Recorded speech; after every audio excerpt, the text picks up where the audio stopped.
नमस्कार, world number 1 news देख रहे हैं आप और मैं हूं आपके साथ तनु बालियान। बुलेटिन की शुरुआत करेंगे देश और दुनिया की तमाम बड़ी खबरों के साथ, लेकिन उससे पहले एक नजर अब तक की हेडलाइंस पर। हरिद्वार के मनसा देवी मंदिर में भगदड़, 8 की मौत। उत्तराखंड के हरिद्वार में मनसा देवी मंदिर में भगदड़ मचने से 8 लोगों की मौत और 30 घायल। प्रशासन ने मजिस्ट्रियल जांच के आदेश दे दिए हैं। संसद में ऑपरेशन सिंदूर पर चर्चा शुरू। लोकसभा में आज ऑपरेशन सिंदूर और पहलगाम आतंकी हमले पर बहस शुरू। रक्षा मंत्री राजनाथ सिंह ने की शुरुआत। विपक्ष के हंगामे के बीच चर्चा जारी।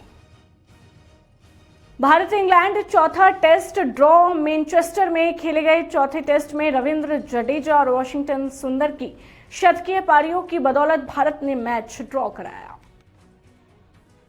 पीएम मोदी ने मन की बात में की खादी और सहकारिता की बात। प्रधानमंत्री नरेंद्र मोदी ने अपने मासिक रेडियो कार्यक्रम मन की बात में खादी को बढ़ावा देने और राष्ट्रीय सहकारिता नीति 2025 की चर्चा की।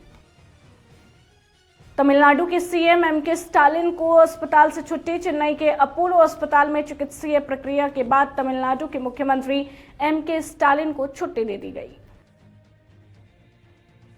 चलिए रुक कर लेते हैं खबरों का। लोकसभा में सोमवार को ऑपरेशन सिंदूर पर रक्षा मंत्री राजनाथ सिंह ने बताया, हमने आतंकियों को उनके घर में घुसकर मारा। सेना ने आतंकियों से हमारी माताओं बहनों के सिंदूर का बदला लिया। उन्होंने 55 मिनट के भाषण में कहा कि हमारा मकसद आतंकी ठिकाने तबाह करना था और सेनाओं ने अपना लक्ष्य हासिल किया। हमने पाकिस्तान से सीज फायर दबाव में नहीं किया।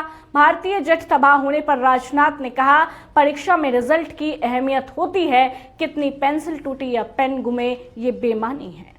भारत हमेशा से पाकिस्तान सहित अपने पड़ोसी देशों से मित्रता और सौहार्द सहयोगपूर्ण संबंध का सदैव इच्छुक रहा है। इसके लिए भारत की सभी सरकारों ने ईमानदारी से प्रयास भी किए हैं। वह चाहे आदरणीय लाल बहादुर शास्त्री जी हों या अटल बिहारी वाजपेयी जी हों या हमारे स्वर्गीय मनमोहन सिंह जी हों या प्रधानमंत्री श्री नरेंद्र मोदी जी, सभी ने हमेशा चाहा है कि इस इलाके में शांति और समृद्धि बनी रहे। सभी ने यह चाहा। अध्यक्ष महोदय, यह जम्मू कश्मीर के श्रीनगर के लिडवास में सेना ने सोमवार को 3 पाकिस्तानी आतंकियों को ढेर कर दिया। इसकी जानकारी इंडियन आर्मी की चिनार कॉर्प्स ने दी है। सेना ने बताया कि ऑपरेशन महादेव के तहत ये कार्रवाई की गई। मीडिया रिपोर्ट्स के मुताबिक मारे गए आतंकियों में पहलगाम हमले का मुख्य आरोपी हाशिम मूसा भी शामिल है। हालांकि सेना ने इसकी कोई आधिकारिक पुष्टि नहीं की है। अगर आप यूनिफाइड पेमेंट इंटरफेस यानी यूपीआई ऐप से बार बार बैलेंस चेक करते हैं तो 1 अगस्त से ऐसा करने में आपको परेशानी हो सकती है। 1 अगस्त से आप एक दिन में 50 से ज्यादा बार यूपीआई ऐप के जरिए बैलेंस चेक नहीं कर सकेंगे। ये बदलाव यूजर्स, बैंकों और मर्चेंट्स सभी के लिए है। यूपी में बाराबंकी के अवसानेश्वर महादेव मंदिर में सावन के तीसरे सोमवार को भगदड़ मच गई। हादसे में 2 श्रद्धालुओं की मौके पर ही मौत हो गई। 29 लोग घायल हैं, जिनमें महिलाएं और बच्चे भी शामिल हैं। बताया जा रहा है कि रविवार रात 2:30 बजे जलाभिषेक के दौरान मंदिर परिसर में अचानक करंट फैलने से यह हादसा हुआ। भागने के दौरान लोग एक दूसरे को कुचलते हुए चले गए। डिप्टी सीएम ब्रजेश पाठक ने घटना को लेकर डीएम से 24 घंटे में रिपोर्ट मांगी है। बंगाल की खाड़ी में बना लो प्रेशर राजस्थान में एक्टिव है। इसके चलते मौसम विभाग ने राजस्थान के 14 जिलों में आज बारिश का रेड अलर्ट जारी कर दिया है। इसके साथ 8 जिलों झालावाड़, कोटा, भीलवाड़ा, बांसवाड़ा, बारां, डूंगरपुर, धौलपुर और अजमेर में स्कूलों की छुट्टी घोषित की गई है।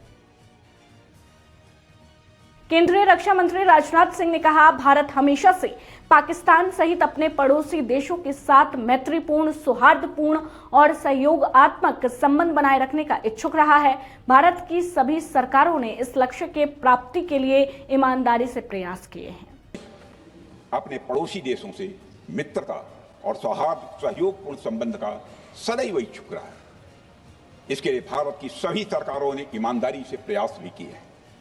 वह चाहे आदरणीय लाल बहादुर शास्त्री जी हों या अटल बिहारी वाजपेयी जी हों या हमारे स्वर्गीय मनमोहन सिंह जी हों या प्रधानमंत्री श्री नरेंद्र मोदी जी, सभी ने हमेशा चाहा है कि इस इलाके में शांति और समृद्धि बनी रहे, सभी ने यह चाहा। अध्यक्ष महोदय, यह बात हमारी सिविलाइजेशनल वैल्यूज के साथ मेल खाती है, इसलिए ऐसा हुआ। अध्यक्ष महोदय, पूरा विश्व जानता है कि पूर्व प्रधानमंत्री से अटल बिहारी वाजपेयी जी ने शांति का संदेश लेकर 1999 में लाहौर बस यात्रा की थी। वह सिर्फ एक यात्रा नहीं थी, वह यात्रा भारत की संस्कृति और शांति की प्रतीक थी। यह हमारे भारत की प्रकृति थी। लाहौर पहुंचकर श्री अटल बिहारी वाजपेयी जी ने मीनारे पाकिस्तान पर विजिटर्स रूप में जो लिखा था, जिसका जिक्र लोग आज भी करते हैं, और उन्होंने लिखा था, उसकी मैं चर्चा करता हूं। उन्होंने लिखा था कि मीनारे पाकिस्तान से मैं पाकिस्तान की जनता को यह विश्वास दिलाना चाहता हूं कि भारत अस्थायी शांति और मित्रता का आकांक्षी है। मैंने पहले भी कहा है और फिर भी कहता हूं, एक स्थिर और समृद्ध पाकिस्तान भारत के हित में है, इसमें कोई संदेह नहीं होना चाहिए। अध्यक्ष महोदय, यह हमारी सोच थी, यह हमारी शांति की पहल थी। यह पहल हमारी हजारों साल पुरानी सांस्कृतिक चेतना, हमारी नैतिक शक्ति और हमारी सभ्यता के उन मूल्यों से निकली थी जो शांति को शक्ति मानती है। अध्यक्ष महोदय, लेकिन हमारे शांति के प्रयास को हमारी नाइविटी, उदारता या सरलता समझ लिया गया। जब हम शांति के लिए कदम बढ़ा रहे थे, उसी वक्त पाकिस्तान कारगिल में घुसपैठ की साजिश रच रहा था। हम दोस्ती के राह पर थे तो वो षड्यंत्र की राह पर था।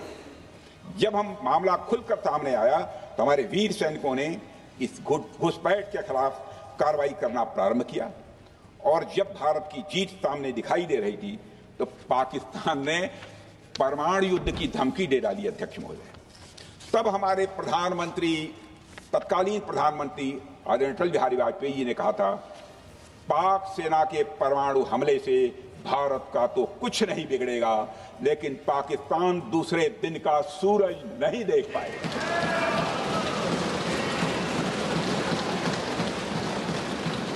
यानी अटल जी जो शांति का पैगाम लेकर गए, वही अटल जी शक्ति का भी परिचय देने में तनिक भी नहीं हिचके। यही है भारत। अध्यक्ष महोदय, यह सामर्थ्य का उद्घोष था। यह एक स्पष्ट संदेश था कि भारत शांति चाहता है, लेकिन अगर कोई हमारी संप्रभुता को चुनौती देगा तो उसका जवाब भी उतनी ही दृढ़ता से दिया। समाजवादी पार्टी की सांसद डिंपल यादव के खिलाफ मौलाना साजिद रशीदी की आपत्तिजनक टिप्पणी पर समाजवादी पार्टी की सांसद इकरा हसन ने कहा, ऐसी अभद्र टिप्पणी के खिलाफ सभी महिलाओं का एक साथ खड़ा होना जरूरी है। हमें खुशी है कि सभी लोग साथ रहे। विपक्ष की किसी भी महिला के खिलाफ ऐसी अभद्र टिप्पणी जो होती है उसमें सभी महिलाओं का साथ खड़ा होना ज़रूरी है, और हमें खुशी है कि सभी लोग इसमें साथ रहे। और हम लोग पुरजोर तरीके से ऐसे लोगों के खिलाफ हैं जो अपने आप को किसी धर्म के पीछे छुपाकर, किसी धर्म की आड़ पे किसी महिला के खिलाफ ऐसी टिप्पणी करते हैं। इन लोगों को कोई अधिकार नहीं है किसी महिला के ऊपर ऐसी टिप्पणी करने का, और हम चाहते हैं ऐसे लोगों का सामाजिक बहिष्कार हो। भाजपा सांसद निशिकांत दुबे ने कहा, पी चिदंबरम साहब ने जो कहा और जो हाउस में हुआ, कांग्रेस अब पाकिस्तान प्रस्त हो गई है। पाकिस्तान के सभी आतंकवादियों को चीन के सहयोग से कांग्रेस सहयोग कर रही है। मैंने सुबह भी कहा, फिर मैं रिपीट कर रहा हूं, आज जो चिदंबरम साहब ने कहा और जो हाउस के अंदर हुआ, पाकिस्तान परस्त कांग्रेस अब हो गई है। पाकिस्तान के सारे आतंकवादियों को चीन के सहयोग से कांग्रेस सहयोग दे रही है, और इसी कारण से एक्सपोज होने के डर से कि चाइना एक्सपोज हो जाएगा, पाकिस्तान एक्सपोज हो जाएगा, किस तरह से उसने जो है टेररिज्म के नाम पर जो है हमारे निर्दोष नागरिकों को मारा है, और किस तरह से हमने पाकिस्तान को हराया है ऑपरेशन सिंदूर में, ये सारी घटनाओं की यदि चर्चा हो जाएगी तो पूरी दुनिया के सामने जो कांग्रेस ने पिछले 3-4 महीने से एक नाटक कर रखा है वो एक्सपोज हो जाएगा। इस डर से कांग्रेस हमेशा गोल पोस्ट बदल रही है। उसके जो लीडर ऑफ द अपोजिशन है राहुल गांधी, उनको देश के बारे में कोई चिंता नहीं है, इस देश के सुरक्षा के बारे में चिंता नहीं है, पहलगांव में जो निहत्थे नागरिक मारे गए उनकी चिंता नहीं है, और ऑपरेशन सिंदूर में माननीय मोदी जी के नेतृत्व में जो भारत ने कमाल कर दिखाया है, मेक इन इंडिया में हमारे हथियारों ने जिस तरह से पाकिस्तान को नेस्तनाबूद कर दिया है, उससे जो है पाकिस्तान जनता के सामने एक्सपोज होगा और पाकिस्तान परस्त जो कांग्रेस पार्टी है वो एक्सपोज होगी। इसीलिए वो चर्चा से भाग रही है, दुर्भाग्यपूर्ण है। और हम जब सांसद बनकर आते हैं तो चर्चा होना चाहिए, चर्चा पर परिचर्चा होनी चाहिए, ना कि चाइना और पाकिस्तान परस्त पॉलिटिक्स करनी चाहिए जो कांग्रेस कर रही है। ऑल इंडिया इमाम एसोसिएशन के अध्यक्ष मौलाना साजिद रशीदी ने सपा सांसद डिंपल यादव की ड्रेस पर अपनी टिप्पणी के लिए माफी मांगने के सवाल पर कहा, मैं माफी मांग लूंगा बशर्ते समाजवादी पार्टी के सुप्रीमो और डिंपल यादव ये कह दे कि उन्होंने मस्जिद की मर्यादाओं को उल्लंघन किया और इससे मुसलमानों को ठेस पहुंची, इसलिए वे माफी मांगते हैं। अगर वे माफी मांग ले तो मैं भी माफी मांग लूंगा। जब तक वे ऐसा नहीं करते या डिंपल यादव ये नहीं दिखा देती कि वे उसी अवस्था में जिसमें वे मस्जिद में थी भगवान की मूर्ति के सामने आरती कर रही हैं, तब तक मैं माफी नहीं मांगूंगा। अगर वे ऐसा एक वीडियो दिखा दे तो ठीक है, मैं माफी मांग लूंगा। माफी मांग लूंगा अगर समाजवादी पार्टी के सुप्रीमो और डिंपल यादव ये कहते हैं कि हमने मस्जिद की मर्यादा को खंडित किया है, मुसलमानों को तकलीफ हुई तो हम माफी मांगते हैं। वो भी माफी मांग ले, मैं भी माफी मांग लूंगा। जब तक वो नहीं मांगेंगे या डिंपल यादव एक वीडियो अपना ऐसा दिखा दें वो भगवान की मूर्ति के सामने आरती कर रही हूं और उनके सिर पे पल्लू ना हो, जिस अवस्था में वो मस्जिद में बैठी थी उसी अवस्था में आरती करते हुए वीडियो दिखा दें मुझे, तो ठीक है, मैं भी माफी मांग लूंगा। सपा प्रमुख अखिलेश यादव ने आरएसएस प्रमुख मोहन भागवत के भारत केवल एक नाम नहीं बल्कि देश की पहचान है जिसे न बदलना चाहिए और ना ही अनुवादित किया जाना चाहिए के बयान पर कहा, नहीं, हिंदुस्तान भी अच्छा नाम है, हिंदुस्तान बहुत अच्छा नाम है, हिंदुस्तान के नाम में कोई कमी नहीं है, भारत भी होना चाहिए, इंडिया भी होना चाहिए। इंडिया के साथ कौन था? हम तो भारत के साथ थे, हिंदुस्तान के साथ थे, इंडिया के साथ कौन था? और क्या कुछ कहा है, आइए आपको सुनवाते हैं। नहीं, हिंदुस्तान भी अच्छा नाम है, हिंदुस्तान बहुत अच्छा नाम है, हिंदुस्तान के नाम में कोई कमी नहीं है और भारत भी होना चाहिए, इंडिया भी होना चाहिए। इंडिया के साथ कौन था? हम लोग तो भारत के साथ थे, हिंदुस्तान के साथ थे, इंडिया के साथ कौन था? ये जो कहते हैं ना नवाजवादी, सुना होगा आपने कभी कभी, हमारे लिए नवाजवादी कहते हैं। दिल्ली में भी कहा, यहाँ एक कोई सांसद है हमारे नवाजवादी कह रहे हैं। आपको उनको पता नहीं है, बीजेपी में नए आए होंगे हो सकता, या बीजेपी का इतिहास नहीं पढ़ा होगा उन्होंने। बीजेपी के जो सबसे पहले राष्ट्रीय अध्यक्ष बने उनके प्रस्तावक 5 बार के नवाजी थे और जब अधिवेशन हुआ उसका खर्चा भी कुछ लोगों ने उठाया था। ये विषय आप पर है, आप लोग रिसर्च करके सच जरूर जनता को बताना। पूर्णिया के सांसद पप्पू यादव ने तेज प्रताप यादव द्वारा महुआ सीट से निर्दलीय लड़ने के ऐलान पर कहा, मैं ना तो तेज प्रताप का प्रवक्ता हूं और ना ही किसी भी तरह से उनसे जुड़ा हूं। हर व्यक्ति चुनाव लड़ने या पार्टी बनाने के लिए स्वतंत्र है, विचारधाराएं अलग अलग हो सकती है, लेकिन भाजपा का विरोध करने वाली पूरी तरह से इंडिया गठबंधन के साथ है। तेज प्रताप एक व्यक्ति के तौर पर चुनाव लड़ रहे हैं। कुछ लोग भावनाओं में बहकर उन्हें वोट दे सकते हैं क्योंकि वे लालू यादव के बेटे हैं, लेकिन इससे ज्यादा फर्क नहीं पड़ेगा। देखिए, हम तेज प्रताप जी के न प्रवक्ता हैं न कुछ। हर व्यक्ति स्वतंत्र है चुनाव लड़ने के लिए, पार्टी बनाने के लिए। विचारधारा 2 हिस्सों में होती है और जो एंटी बीजेपी विचारधारा है बिल्कुल इंडिया गठबंधन के साथ है।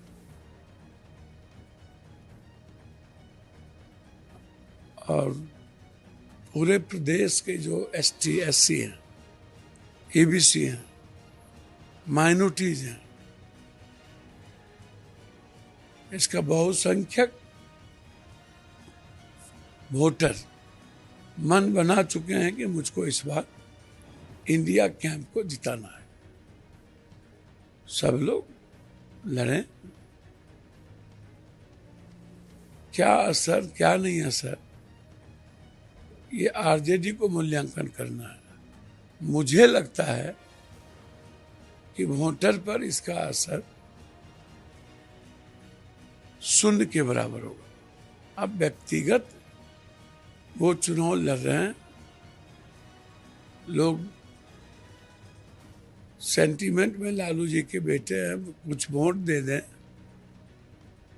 तो 243 में एक जगह लालू जी के बेटे हैं, वोट दे देना है, बस इतना ही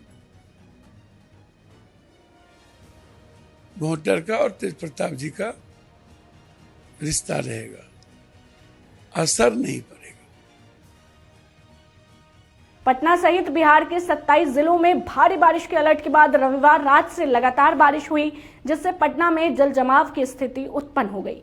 पटना जंक्शन के रेलवे ट्रैक और निचले इलाकों में वाटर लॉगिंग से लोगों और वाहनों को परेशानी हुई। पटना के जिलाधिकारी त्यागराजन एसएम ने सड़कों का निरीक्षण किया। उन्होंने कहा कि 18 पंप लगातार चल रहे हैं, कहीं कहीं जल जमाव है जो थोड़ी देर में निकल जाएगा। नगर निगम के साथ हमारी टीम काम कर रही है। कुछ जगहों पर जल जमाव की समस्या है, अन्य जगहों पर ऐसा नहीं है। समस्या नहीं है, 18 संप लगातार चल रहा है और इस तरह का कहीं कहीं पॉकेट्स में छोटी छोटी स्थल पर है। ये भी 1-2 घंटा में पानी निकल जाएगा। सभी नगर निगम का टीम और हम लोगों का भी टीम भी पूरा काम कर रहा है। कोई कहीं मेजर दिक्कत नहीं है, तुरंत पानी जो है 1-2 घंटा में निकल जाएगा। कुछ जगह पर ऐसा समस्या है, बट वैसा कोई मेजर समस्या नहीं। ऐसा अभी सब जगह सभी संप चल रहा है मैक्सिमम कैपेसिटी में।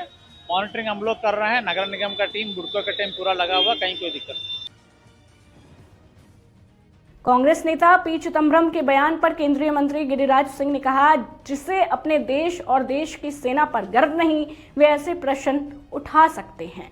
पूरी कांग्रेस पार्टी राहुल गांधी के नेतृत्व में, हमारे गांव की एक कहावत है, थोड़ी सी चुल्लू भर पानी, इतने से पानी में डूब के मर जाए, ये कहावत है। जिसको अपने देश पर गर्व नहीं, अपने सेना के शौर्य पे गर्व नहीं, वो ऐसे प्रश्न उठा सकते हैं। और लेकिन ये कांग्रेस पार्टी की फितरत रही है। कभी मणिशंकर अय्यर जाकर के 14 के बाद पाकिस्तान जाके कहते थे मोदी को हटाओ, मोदी को किसी तरह से हटाओ। आज चिदंबरम उसको साबित कर दिए, जबकि दुनिया जानती है कि ऑपरेशन सिंदूर में हमारे माँ बहनों की, बेटियों की सिंदूर को जिसने खत्म करने का काम किया, धोने का काम किया, हमारे प्रधानमंत्री ने कहा था कि जहन्नुम में भी छिपा रहेगा, उसे हम छोड़ेंगे नहीं। और 22 मिनट में पूरी दुनिया और देश ने देखा कि तबाह कर दिया। और जो सरगना था आतंकी, वो रो रो करके मीडिया में कह रहा था, मैं क्यों नहीं, अल्लाह मर गया। आज उस पर प्रश्न चिन्ह खड़ा कर रहे। इसका मतलब सीधा है, पूरी कांग्रेस ने तुष्टीकरण की सीमा पार कर दी है और पाकिस्तान प्रस्त राजनीति, मुस्लिम प्रस्त राजनीति की एक नई सोच बना करके चिदंबरम आए हैं आगे। अगर राहुल गांधी माफी नहीं मांगते हैं देश से, तो समझा जाएगा कि ये चिदंबरम के साथ खड़े हैं। मुझे याद है अटल बिहारी वाजपेयी ने 71 में देश के सामने कहा था, जब पाकिस्तान हिंदुस्तान की लड़ाई हो रही थी, आज देश एक है, पार्टी भारत माता है।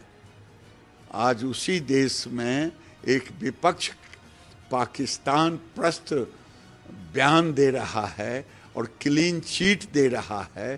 पूरी दुनिया भारत के सेना के शौर्य पर की तारीफ कर रहा है, भारत का एक एक लोग गर्व कर रहा है, लेकिन कांग्रेस शर्म महसूस कर रही है। ये दुर्भाग्य। सुप्रीम कोर्ट ने कैश कांड के आरोपी जस्टिस यशवंत वर्मा से सोमवार को पूछा, आप जांच कमेटी के सामने क्यों पेश हुए? क्या आपने पहले वहां से फैसला अपने हक में लाने की कोशिश की? दरअसल इलाहाबाद हाईकोर्ट के जस्टिस वर्मा ने उनके घर जले नकदी नोट मामले में इन हाउस कमेटी की रिपोर्ट और महाभियोग की सिफारिश रद्द करने की अपील की है। 1 अगस्त को जारी होने वाली वोटर ड्राफ्ट लिस्ट में करीब 65 लाख लोगों का नाम नहीं होगा। इस तरह अगर औसत निकाले तो 243 विधानसभा सीटों पर हर विधानसभा से करीब 26,000 वोटर का नाम नहीं मिलेगा। चुनाव आयोग ने कहा है 25 जुलाई को बिहार की मतदाता सूची के विशेष गहन पुनरीक्षण SIR यानी वोटर वेरिफिकेशन के पहले चरण का काम पूरा हो गया है। इसमें 65 लाख लोग अपने पते पर नहीं मिले, इसलिए उनका नाम नहीं होगा। आज सावन का तीसरा सोमवार है। पहले और दूसरे सोमवार की ही तरह देश के सभी शिव मंदिरों पर भक्तों की लंबी कतारें हैं। मध्य प्रदेश के उज्जैन में महाकालेश्वर मंदिर के पट रात 2:30 बजे खोले गए। सुबह भस्म आरती की गई। यूपी के काशी में विश्वनाथ धाम के कपाट भी रात 3 बजे खोले गए। सुबह 4 बजे बाबा की मंगला आरती हुई। दोनों ही मंदिरों में रात से भक्तों की भीड़ जमा हो गई थी। ऑपरेशन सिंदूर पर कांग्रेस सांसद गौरव गोगोई ने कहा, आखिरकार पहलगाम हमले की जिम्मेदारी कौन लेता है? जम्मू कश्मीर के उपराज्यपाल को नहीं, बल्कि अगर किसी को जिम्मेदारी लेने की जरूरत है तो वे केंद्रीय गृह मंत्री हैं। ये जिम्मेदारी आपको लेनी पड़ेगी। आप गृह मंत्री उपराज्यपाल के पीछे नहीं छिप सकते। सरकार इतनी कमजोर और कायर है क्योंकि उन्होंने किसी को दोष दिया तो वे टूर ऑपरेटर को दोष दिया। टूर ऑपरेटर बिना अनुमति या लाइसेंस के बिना बेस रन ले जा रहे हैं, ये वो बताना चाहते थे। पीएम मोदी सऊदी अरब से वापस आ गए, लेकिन उन्होंने पहलगाम का दौरा नहीं किया। उन्होंने एक सरकारी कार्यक्रम में हिस्सा लिया और बिहार में एक राजनीतिक रैली को संबोधित किया। अगर कोई पहलगाम गया तो वे हमारे नेता राहुल गांधी थे। कश्मीर के लेफ्टिनेंट गवर्नर नहीं, अगर जिम्मेवारी किसको लेनी पड़ेगी तो आदरणीय गृह मंत्री आपको लेनी पड़ेगी। नैतिक जिम्मेवारी आपको लेनी पड़ेगी। आप लेफ्टिनेंट गवर्नर के पीछे नहीं छुप सकते। आप लेफ्टिनेंट गवर्नर के पीछे ये केंद्र सरकार नहीं छुप सकती, क्योंकि गृह मंत्री खुद वहां पे थे कुछ ही हफ्ते पहले। खुद उन्होंने सिक्योरिटी का रिव्यू लिया कि आपके पास जानकारी नहीं थी। और सर, ये सरकार इतनी कमजोर, ये सरकार इतनी बुज़दिल कि आज उन्होंने क्योंकि उन्होंने अगर इसका किसी का दोष दिया तो टूर ऑपरेटर्स को दोष दिया कि टूर ऑपरेटर्स बिना अनुमति के द्वारा, बिना लाइसेंसेस के द्वारा लोगों को बेसहारन ले जा रहे, हमें तो पता ही नहीं था। ये है इनका कारण, ये बताना चाहते हैं। तो सर, यही तो दुख की बात है कि कहीं ना कहीं एक सरकार में एक अहंकार आ चुका है। इंटेलिजेंस और सिक्योरिटी जो फ्रेमवर्क है, एस्टैब्लिशमेंट है, जो लोग हैं जो निर्णय लेते हैं इंटेलिजेंस और सिक्योरिटी की, आज उनमें एक अहंकार आ गया है कि चाहे जितनी भी बड़ी गलती हो उन पर कोई सवाल नहीं उठा सकता। लेकिन आज हम सवाल उठा रहे हैं, आज हम सवाल उठा रहे हैं, आज हम सवाल उठाएंगे। प्रधानमंत्री मोदी जी, आपको अब सऊदी अरब में थे, आप जब वापस आते आपका पहला नैतिक कर्तव्य होता कि पहलगाम आप जाते, लेकिन आप पहलगाम नहीं गए। एक सरकारी कार्यवाही के लिए आप बिहार गए और चुनावी भाषण दिया। देश के मुखिया सऊदी अरब में थे, पूरा कार्यक्रम उन्होंने संपूर्ण किया, वापस आए और वो पहलगाम भी नहीं जा पाए और बिहार में जाके चुनावी भाषण दे रहे हैं। अगर पहलगाम में कोई गया तो हमारा नेता राहुल गांधी गया। अगर पहलगाम में जो लोगों की मृत्यु हुई उनके लिए अगर शहादत की मांग कोई कर रहा है तो हमारा दल का नेता राहुल गांधी कर रहा है। राहुल गांधी जी बदामी के कंटोनमेंट में गए। सर, मैं बोलूं? Sir, house in order. Sir, house in order में sir, house is not in order में रहेगा सर। टाइम लेकिन आप तथ्यों पे बोले, गलत सूचनाएं नहीं दे सदन में, गलत सूचनाएं नहीं मत दे। हम बोलिए, इसके ऑर्डर में लाइए सर। कोई सदन में गलत तथ्य नहीं रख सकते आप। सर मैं बोलूं सर, कैमरा आएगा मेरे पे। धन्यवाद। आदरणीय अध्यक्ष महोदय, आदरणीय अध्यक्ष महोदय, अब बात आती है ऑपरेशन सिंदूर की।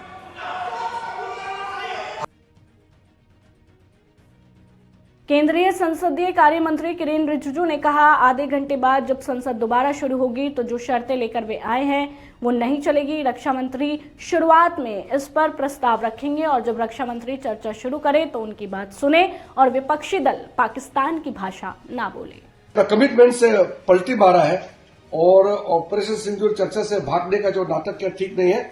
अभी हम आधे घंटे के बाद में पार्लियामेंट शुरू होगा फिर से, तो इसमें ये जो कंडीशन नया लेके आया है ये नहीं चलेगा और ऑपरेशन सिंदूर पर रक्षा मंत्री प्रस्ताव शुरू में रखेंगे और रक्षा मंत्री जब चर्चा शुरू करेंगे तो उसका बात सुने और कोई भी ऑपोजिशन पार्टी पाकिस्तान का भाषा ना बोले। और हमारा फिलहाल के लिए इस बुलेटिन में इतना ही। देश दुनिया की तमाम बड़ी खबरों को जानने के लिए आप जुड़े रहिए हमारे साथ और देखते रहिए वर्ल्ड नंबर 1 न्यूज।